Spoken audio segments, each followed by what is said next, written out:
जब कोई आपसे पूछे भारत में आप कहाँ घूमना चाहते हैं तो आपका उत्तर रहेगा कश्मीर से कन्याकुमारी। जी हाँ, मेरा अभी कुछ ऐसे ही प्लान है। अभी मैं हूँ कन्याकुमारी में, इसके बाद मैं कश्मीर जाऊँगा।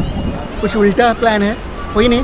तो चलिए आप भी मेरे साथ घूमिए कन्याकुमारी और वीडियो के अंत तक बने रहें।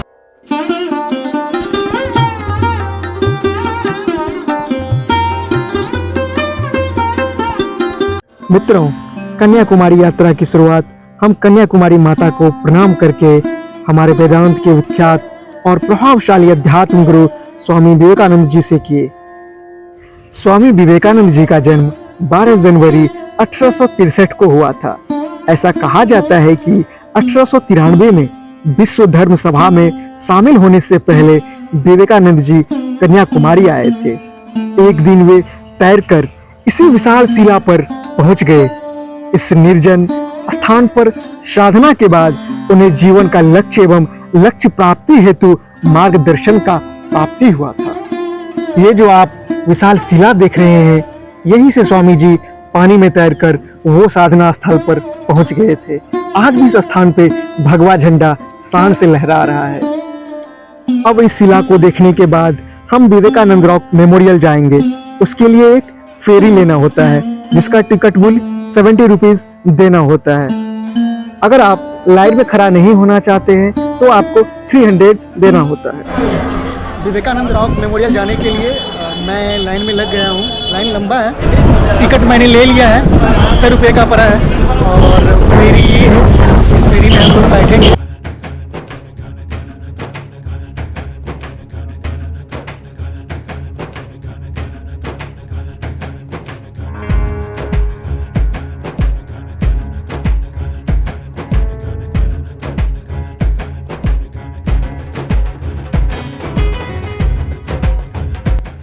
टापू पर पहुंचने के बाद आपको स्वामी विवेकानंद रॉक देखने के लिए आपको 30 रुपीज का एक टिकट लेना होता है। यह विवेकानंद स्मारक भवन बहुत ही सुंदर मंदिर के रूप में बनाया गया है। इसका मुख्य द्वार अत्यंत सुंदर है। कहा जाता है कि 1893 में विश्व धर्म सभा में शामिल होने से पहले विवेकानंद जी तमिलनाडु के कन्याकुमारी के इसी जगह पर आए थे। यहीं पर समुद्र के किनारे लगभग 500 मीटर दूर पानी के बीच में उन्हें एक विशाल शिला दिखी, जहां तक वो तैरकर पहुंचे और ध्यान में मग्न हो गए। स्वामी विवेकानंद जी को समुद्र की विशाल लहरें, उसकी गर्जना, बदलते मौसम, कुछ भी उनका ध्यान भंग नहीं कर सका। आखिर में उन्हें अपने जीवन से जुड़े लक्ष्य और उसे प्राप्ति करने के लिए आवश्यक ज्ञान की प्राप्ति हुई और नरेंद्र विवेकानंद बन गए। हमारे ऐसे संत को दिल से प्रणाम। अभी हम विवेकानंद रॉक मेमोरियल के पास आ गए हैं। ये पीछे आप मंदिर देख रहे हैं जो विवेकानंद जी का है।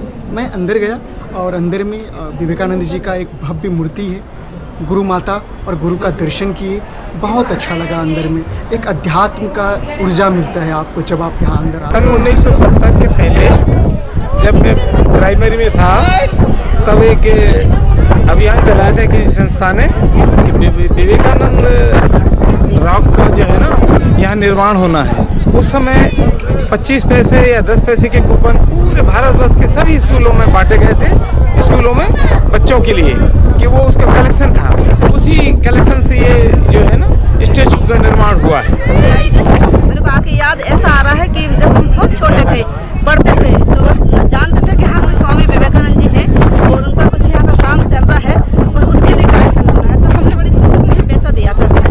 और आज कितने दिन के बाद यहाँ कितने दिन के बाद आज यहाँ आके याद आ रहा है कि अरे हमने भी इसमें कुछ योगदान दिया है। इसी टापू पर एक पार्वती माता का मंदिर है, जिसमें माँ के पैरों का निशान अभी भी है। जब आप यहाँ आते हैं तो माँ के पाँव का दर्शन जरूर कीजिएगा।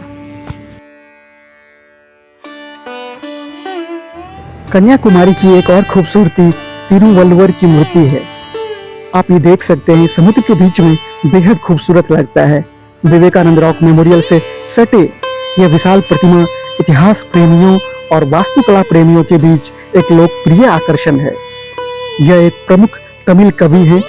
अब हम आ गए कन्याकुमारी की एक और खूबसूरत जगह, जिसे Our Lady of Ransom Church कहते हैं। इसकी खूबसूरती आपको लंदन पेरिस वाली फील देगा।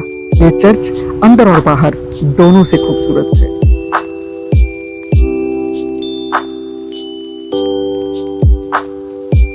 कन्याकुमारी की इस खूबसूरत स्मारक को गांधी मंडपम कहते हैं। महात्मा गांधी को समर्पित कन्याकुमारी में यह बड़ा स्मारक है, जहां गांधी जी की राख के 12 कलशों में से एक को जनता को श्रद्धांजलि देने के लिए रखा गया था।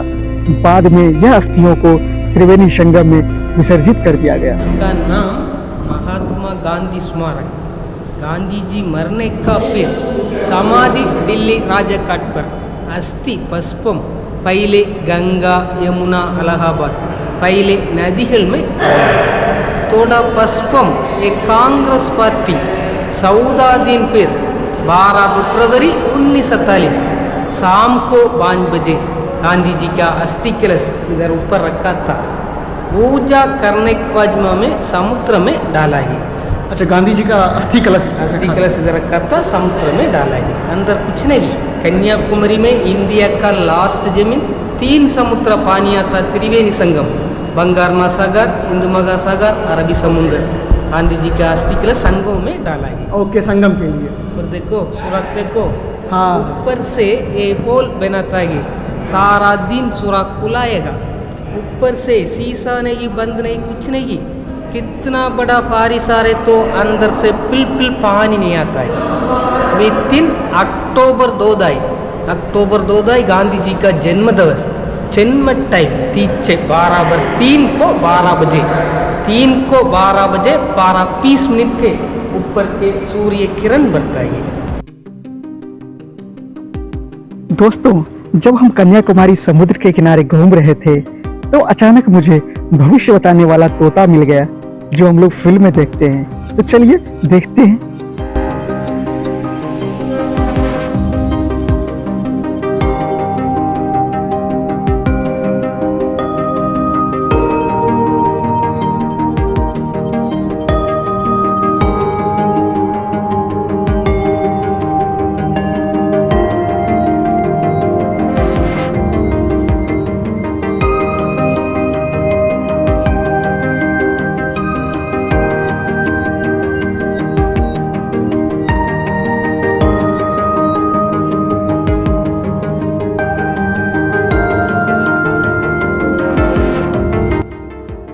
मित्रों, जब आप कन्याकुमारी आते हैं तो समुद्र के बगल में ही अच्छे आपको होटल मिल जाएंगे। इधर आपको अच्छा रूम मिलेगा, एसी वाला रूम में।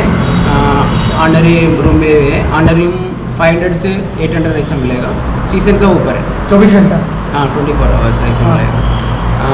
बीच है, कन्याकुमारी बीच है, आपको वॉकेबल डिस्टेंस है। कहते हैं कन्याकुमारी की खूबसूरती सूर्यास्त और सूर्योदय के समय होता है, यानी सनसेट और सनराइज के समय होता है। अभी सनसेट हो रहा है। ये दृश्य सच में अद्भुत। अगर आपको भारत में सनसेट देखना है तो कन्याकुमारी जरूर आइए, और ये दृश्य अद्भुत, अतुलनीय।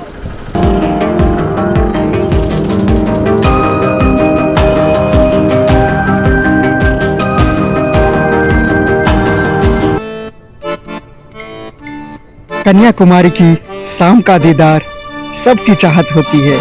मैंने तो किया, आप कब करोगे जरूर बताना।